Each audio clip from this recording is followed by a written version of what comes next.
నమస్తే, నేను Chandana. Welcome to great Andhra. మనతో పాటు ఉన్నారు senior political analyst GR Maharshi గారు. నమస్తే సార్. నమస్తే చందన గారు. సార్, ఇప్పుడు మనకి రాష్ట్రంలో ఏంటంటే ఎవరు గెలుస్తారు, ఎవరు ఓడతారు అనే దాంతో పాటుగా ఇంకొక ముఖ్యమైన టాపిక్ ఒకటి నడుస్తుంది. ఈ పార్టీల మెయిన్ ఎవరైతే ఉన్నారో దాని ప్రతినిధులు, వాళ్ళెవరూ ఇక్కడ లేరు. రాష్ట్రంలో లేరు, విదేశాలకు వెళ్లారు. ఇంక్లూడింగ్ జగన్ గారు, చంద్రబాబు నాయుడు గారు, షర్మిల గారు, పవన్ కళ్యాణ్ గారు, లోకేష్, ఇలా ఎవరూ ఆ రాష్ట్రాల్లో కనిపించట్లేదు.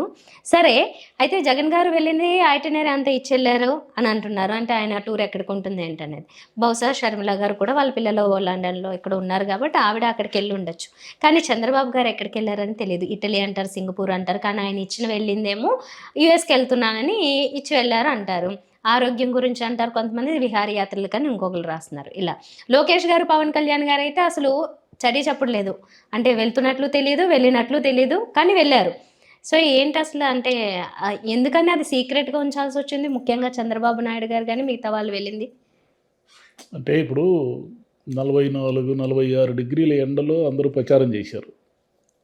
అంటే బయటికి అంటే ఏసీ గదుల నుంచి బయటికి రానటువంటి నాయకులందరూ కూడా మండే ఎండల్లో జనం మధ్య తిరుగుతూ చెమటలు కక్కుతూ ప్రచారం చేశారు. ఈ ప్రచారం చేసిన తర్వాత ఎన్నికలు అయిపోగానే ఎవరికి వాళ్ళు రెస్ట్ మూడ్లోకి వెళ్ళారు. ఏదో విదేశాలకు వాళ్ళు వెళ్ళిపోయారు. అది వాళ్ళ ఇష్టం, వాళ్ళ సొంత వ్యవహారం అది.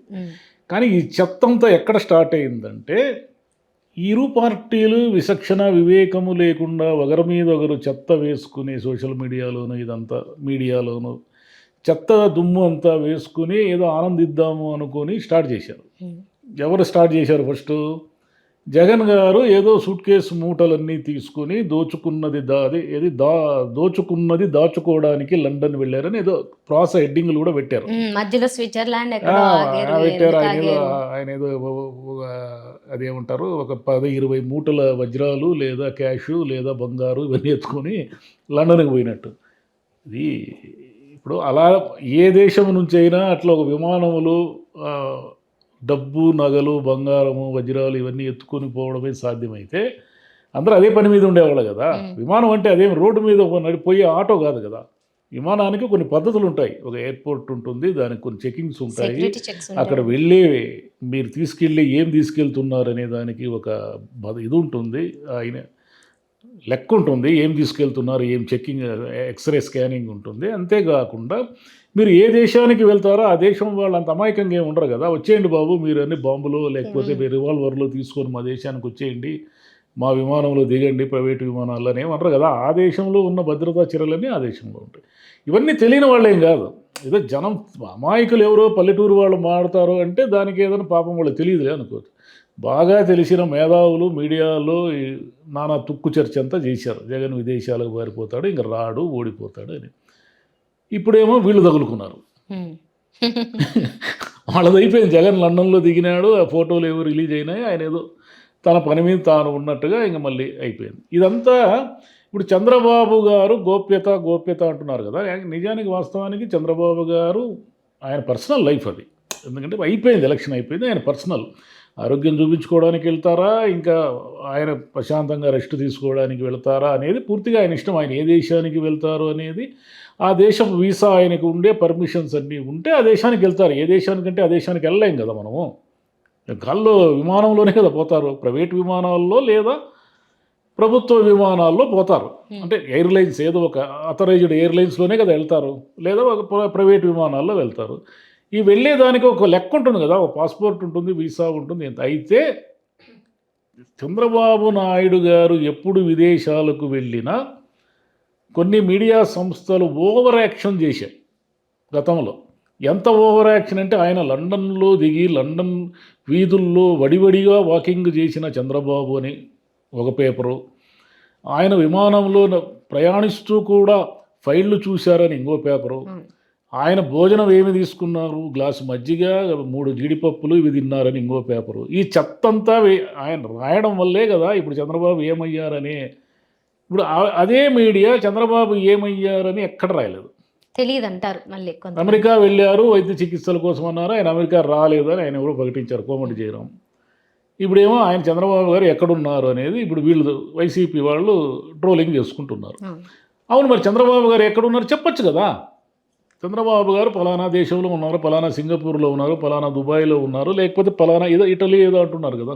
ఆయన ఇష్టం, ఎక్కడికైనా పోతారు. సింగపూర్ కానీ అంటున్నారు. ఇక్కడ సమస్య ఏమొచ్చిందంటే ప్రపంచంలోని అన్ని దేశాల్లోని ఇప్పుడు తెలుగు వాళ్ళు ఉన్నారు.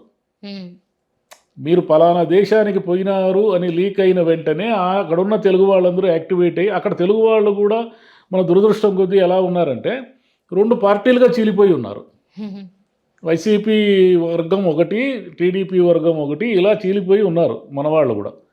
కాబట్టి వెంటనే పలానా ఫిలిప్పైన్స్లో చంద్రబాబు గారు దిగారనగానే ఫిలిప్పైన్స్లో ఉన్న తెలుగు వాళ్ళందరూ యాక్టివేట్ అయ్యి, ఇప్పుడంతా ఏదైనా సోషల్ మీడియానే కదా. ఫిలిప్పైన్స్లో ఆయన కూర్చుంటే, లేదు చంద్రబాబు ఇక్కడ ఏదో ఈ మాఫియాతో సూట్ కేసులు మార్చుకోవడానికి వచ్చారు, ఇలా ఏదో రాసేస్తారు ఆయన వ్యతిరేకులు.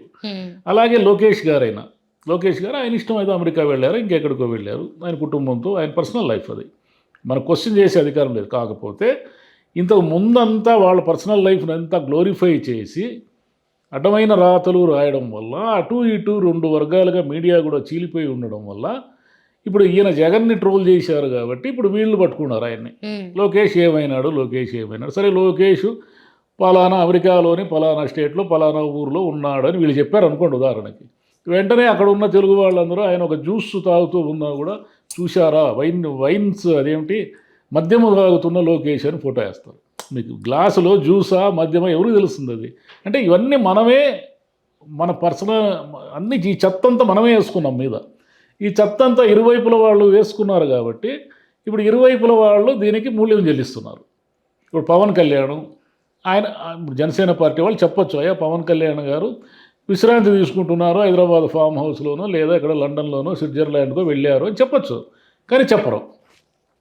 ఎందుకు చెప్పరు అంటే ఆయన మళ్ళీ స్విట్జర్లాండ్లో ఉన్నాడు అనగానే అక్కడున్న తెలుగు వాళ్ళకి ఇన్ఫర్మేషన్ వెళ్ళిపోయి ఆయన ఆడున్నాడని ఆరాధిస్తారు. అంటే ప్రపంచము చాలా చిన్నదైపోయింది. ఇంత మునుపు ఏమిటంటే ప్రపంచము ఇంత తెలియదు మనకు. సోషల్ మీడియా ఇవన్నీ వచ్చేసిన తర్వాత ఏమైందంటే 5 సెకండ్లలో మీరు అక్కడున్న వీడియోని ఇక్కడికి పోస్ట్ చేసేయచ్చు. వాళ్ళకి కావాలనుకున్న ప్రైవసీ దానికోసమే వెళ్ళిపోతారు. పోయింది. నాయకులకు కూడా ప్రైవసీ ఉండాలి కదా. నాయకులు కూడా వాళ్ళే మనుషులే కదా, వాళ్ళేం దేవుళ్ళు కాదు కదా. వాళ్ళకి కుటుంబాలు ఉంటాయి, వాళ్ళకి వ్యక్తిగత జీవితం ఉంటుంది కదా. కాబట్టి ముందు ఇటు అటు ఇద్దరు వివేకం లేకుండా ప్రవర్తించడం వల్ల ఇప్పుడు ఇదన్నీ ఒక తలకాయ నొప్పినంతా మీదేసుకొని సోషల్ మీడియాలో మనలాంటి వాళ్ళు చర్చించేదానికి మనకు వస్తూ ఉండేది. ఇప్పటికీ కూడా ఇంకా చర్చ వదలట్లేదు సార్. అంటే మొదలుపెట్టిన వాళ్ళు ఎలా ఉంది అంటే ఒక వ్యాఖ్య చెప్తా మీకు. టీడీపీ మీడియాకి సంబంధించిన ఒక జర్నలిస్ట్ అన్నది, ఎవరు వైసీపీ వాళ్ళు చెక్కేశారు, టీడీపీ వాళ్ళు వెళ్తున్నారని తెలిసింది, మరి వెళ్తున్నారు లేదు అంట. అంటే వాళ్ళు చెక్కేశారు, వీళ్ళు మాత్రం వెళ్తున్నారంట. ఎందుకలా ఆ వేరియేషన్ చూపించడం? అంటే జగన్ వెళితే పరారి, జగన్ వెళితే చెక్కేశాడు, జగన్ వెళితే దోచుకున్నది దాచుకోవడానికి వెళ్తున్నట్లుగా తెలుస్తుంది, కానీ ఇంకా తెలియదు అంటే. చంద్రబాబు వెళితే విదేశీ పర్యటన, చంద్రబాబు వెళితే వైద్య పరీక్ష, చంద్రబాబు వెళితే విశ్రాంతి కోసం. అంటే వీళ్ళే ఈ వేరియేషన్ ఉందే. ఇలా నోటుకొచ్చింది రాయడము, పదంతో మార్పు, అది పదమే కదా. చెక్కేశాడు అనే పదానికి వెళ్ళాడు అనే పదానికి ఎంత తేడా ఉంది. చెక్కేశాడు అంటే ఏమిటంటే ఎవరినో మోసం చేసి వెళ్ళిపోయాడు. ఇద్దరు వెళ్ళినప్పుడు ఒకలాగే చెప్పాలి, లేకపోతే చెప్పకుండా ఉండాలి. కానీ ఒకరికి ఒకలా చెప్పి ఇంకొకరికి ఇంకోలా చెప్తే ఖచ్చితంగా ఇటు నుంచి రియాక్షన్ ఉంటుంది. ఇది ఈ మీడియా ఈ వేరియేషన్ పాటించడం మొదలుపెట్టి చాలా కాలం అయింది. అంటే వాళ్ళకి నచ్చని వాళ్ళు అప్పు చేస్తే అది అప్పు. ఒక ముఖ్యమంత్రి ఉన్నాడు అనుకోండి, జగనే అనుకోండి, జగన్ 10,000 కోట్లు అప్పు తెస్తే జగన్ అప్పు, రుణ ఊబిలో జగన్, రుణాల ఉచ్చులో జగన్, ఆంధ్రప్రదేశ్ ఆస్తులు తాకట్టు పెడుతున్న జగన్ అని రాస్తారు. అదే చంద్రబాబు హయాంలో అప్పు చేస్తే సర్దుబాటు, ద్రవ్య సర్దుబాటు. ఆ ద్రవ్య ఆయన ఈ నెల ఉన్న ఖర్చులని రిజర్వ్ బ్యాంక్తో మాట్లాడి ఓవర్ డ్రాఫ్ట్ ఏదో తీసుకొని సర్దుబాటు చేశారని రాస్తారు. మరి వీళ్ళే కదా ఇదంతా. ఈ తలనొప్పి అంతా కూడా ఈ మీడియా ఓవర్ యాక్షన్ వల్ల వచ్చిందే ఇదంతా. ఎందుకంటే పవన్ కళ్యాణ్ ఎక్కడైనా ఉండొచ్చు, లోకేష్ ఎక్కడైనా ఉండొచ్చు, చంద్రబాబు ఎక్కడైనా ఉండొచ్చు. కానీ తెలుగుదేశం పార్టీ గత ఇన్నేళ్లుగా, ఒక 30-40 ఏళ్ళుగా చంద్రబాబు గారు లైమ్ లైట్లోకి వచ్చిన తర్వాత ఆయన ఎప్పుడు ఏ విదేశీ పర్యటనకు వెళ్ళినా కూడా చంద్రబాబు గారు, అంటే ఆయన అధికారంలో ఉన్నప్పుడైతే అధికారికంగా ప్రకటన వస్తుంది. ఒక ముఖ్యమంత్రిగా ఆయన వెళ్ళినప్పుడు దాంట్లో ఏం రహస్యం ఉండదు కాబట్టి ముఖ్యమంత్రి చంద్రబాబు గారు ఇలా వెళ్ళారు, ఇక్కడ వెళ్ళారు, ఇన్ని రోజులు ఈ పర్యటనలో ఉంటారు, పలానా రోజు తిరిగి వస్తారు, షెడ్యూల్ ఉంటుంది. కానీ అధికారంలో లేనప్పుడు అది వాళ్ళ వ్యక్తిగతం అవుతుంది కదా. అప్పుడు కూడా తెలుగుదేశం పార్టీ ఏం చేసేదంటే సింగపూర్లో 4 రోజుల చంద్రబాబు గారి పర్యటన, ఆయన ఎవరెవరినో పలానా వాళ్ళని ఏదో కలుసుకున్నారు. అదే ప్రతిపక్షంలో ఉన్నప్పుడు కూడా ఇలా మీరు ఎప్పటికప్పుడు గోప్యత లేకుండా ప్రతిసారి ప్రజెంట్ చేశారు కదా. ఇప్పుడు మాత్రం ఎందుకంత గోప్యంగా, అంటే ఆయన ఏదో భద్రతా కారణాలు, అంటే భద్రతా కారణాలు ఇప్పుడు కొత్తగా ఏమొచ్చాయి? ఆయన ఎంతో కాలంగా విదేశాలకు వెళ్తున్నారు కదా. ప్రతిపక్ష నాయకుడిగా ఉన్నప్పుడు వెళ్ళారు, ముఖ్యమంత్రిగా ఉన్నప్పుడు కూడా వెళ్ళారు. ఇప్పుడు కొత్తగా భద్రత ఏమొచ్చింది? కాబట్టి కేవలం కావాలని దాన్ని గోప్యంగా ఏదో ఉంచి దాన్ని రహస్యంగా ఉంచడం వల్ల ఏం జరిగిందంటే ఓవర్ ట్రోలింగ్ అయిపోయి మొత్తం ఆంధ్రప్రదేశ్ అంతా దాని మీద చర్చిస్తున్నారు. చంద్రబాబు ఏమయ్యారు, ఎక్కడున్నారు, ఆయన ఒకరేమో సింగపూర్లో దొరికిపోయాడంటారు, ఇంకోరు అమెరికా ఇమ్మిగ్రేషన్ అధికారులు వెనక్కి పంపించారంటారు, ఇంకొకరు ఏది ఇటలీ మాఫియాతో చేతులు కలిపారంటారు. ఏమి నోటికి ఏమొస్తారు మాడుతున్నారు. ఇది నిజమే, ఎవరికి తెలియదు.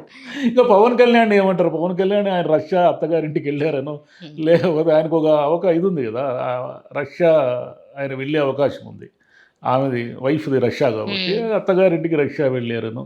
మళ్ళీ అక్కడ రష్యా అధ్యక్షుడితో ఆయన ఏమైనా పుతిన్తో మంతనాలు చేసి ఉక్రెయిన్ యుద్ధాన్ని ఆపే ప్రయత్నం చేశారనో. ఇంకా పవన్ కళ్యాణ్కి కూడా ఒక మీడియా ఉంటే అలా వచ్చిండేది ప్రచారం. ఎందుకంటే పుతిన్తో పవన్ కళ్యాణ్ గారు మాట్లాడి ఉక్రెయిన్ యుద్ధాన్ని ఇప్పట్లో మీరు ఆపితే మా మోదీ గారు సంతోషిస్తారు అని రాసి పారేసి ఉండేవాళ్ళు. ఆయనకు లేదు మీడియా, అన్ఫార్చునేట్లీ ఆయన కోసం ఒక మీడియా లేదు. లేకుంటే అదే జరిగి ఉండేది. కాబట్టి మీడియా, రాజకీయ పార్టీలు అన్నీ కూడా విచక్షణ వివేకం లేకుండా ఒకరి మీద ఒకరు బురద పూసుకుంటూ ఉండడం వల్ల ఇంత జరిగి మనం ఈరోజు చర్చించాల్సి వచ్చింది అంతే. అవును, మీడియా న్యూట్రల్గా లేక వచ్చిన ప్రాబ్లం. అందులో అందరినీ కలుపుతారు, ఇంక్లూడింగ్ మనల్ని కలుపుతారు. అదే ఎవరైనా కలుపుతారు. ఇంకా ఇది ఎవరు కూడా నేను పలానా పక్షపాతం లేదు, నేను ఇంపార్షియల్గా ఉన్నాను నేను అని ఎవరు చెప్పుకునే పరిస్థితి లేనటువంటి ఒక సిచ్యువేషన్ చేశారు. అవును, ప్రతి మనిషికి అప్లై అవుతుంది అది. అంతే. గోడ మీద పిల్లలు రకరకాల పారామీటర్స్ ఉన్నాయి కదా. ఇప్పుడు ఒక మనిషికి అంటే ఫస్ట్ అతను ఏం కులం అని చూస్తారు. ఓహో ఈ కులం అయితే ఇతను ఈ పార్టీ వాడు అయి ఉంటారు. ఆ కులం లేదు, అక్కడ కులం మ్యాచ్ కాలేదనుకోండి, ఇంకేదో చూస్తారు. ఏ ప్రాంతం వాడై ఉంటాడు, ఓహో ఇతను ఫలానా ప్రాంతం వాడు కాబట్టి ఫలానా పార్టీ ఫేవర్ అయి ఉంటాడు. ఇలా మనిషిని మీతో ఏమీ సంబంధం లేకుండానే అనేక కొలమానాలు కొలబద్దలతో మన ఇష్టాయిష్టాలతో నిమిత్తం లేకుండా మనకు ఒక పార్టీ గుదిబండ మెడకు తగిలిస్తారు అనమాట ఏదో రకంగా. సో మొత్తానికి ప్రశాంతంగా వాళ్ళు టూర్లు వేసుకోవడానికి వెళితే ఇక్కడ నుంచి ఏమో వాళ్ళు ఎక్కడున్నారని ఎవరికి ప్రైవసీ ఉండదు. ప్రైవసీ లేనటువంటి ఒక బ్యాడ్ సిచ్యువేషన్ని మన పొలిటీషియన్సే చేశారు. మన పొలిటీషియన్స్ స్వయం కృతాపరాధం ఉంది, మీడియా ఉంది, వీళ్ళందరూ ఉన్నారు. ఇక మీదట ఏమిటంటే ఏ ఒక్కరు కూడా అంటే సెలబ్రిటీగా ఉన్న పొలిటికల్ సెలబ్రిటీగా ఉన్న వాళ్ళు ఏ ఒక్కరికి ప్రైవసీ లేదు. వాళ్ళు ఎక్కడ ఏ దేశం పోయినా వాళ్ళ ఫోటోలు విజువల్స్ ఏవో ఒకటి రిలీజ్ అయిపోతాయి. ఎందుకంటే వాళ్ళు ఎలా తెలుస్తుంది వాళ్ళకి ఆ ఊర్లో ఎంతమంది తెలుగు వాళ్ళు ఉన్నారు. మన తెలుగు వాళ్ళు లేని దేశమే లేదు ఇప్పుడు మనకు. ఏదో మొత్తానికి ఈ సంఘటన తర్వాత అయినా ఏమన్నా కొంతమంది ఏమన్నా మారుతారా, ఈ పరిస్థితుల్లో మార్పు రావాలని అయితే కోరుకుంటున్నాం. ఏమి మారరు, పోయే కొద్దీ పాలిటిక్స్ ఇంకా దిగజారిపోతూ ఉంటాయి. మనము జారుడు బల్ల మీద ఉన్నాము, పోవడం ఇట్లా కిందికి అంతే. Thank you sir. Thank you.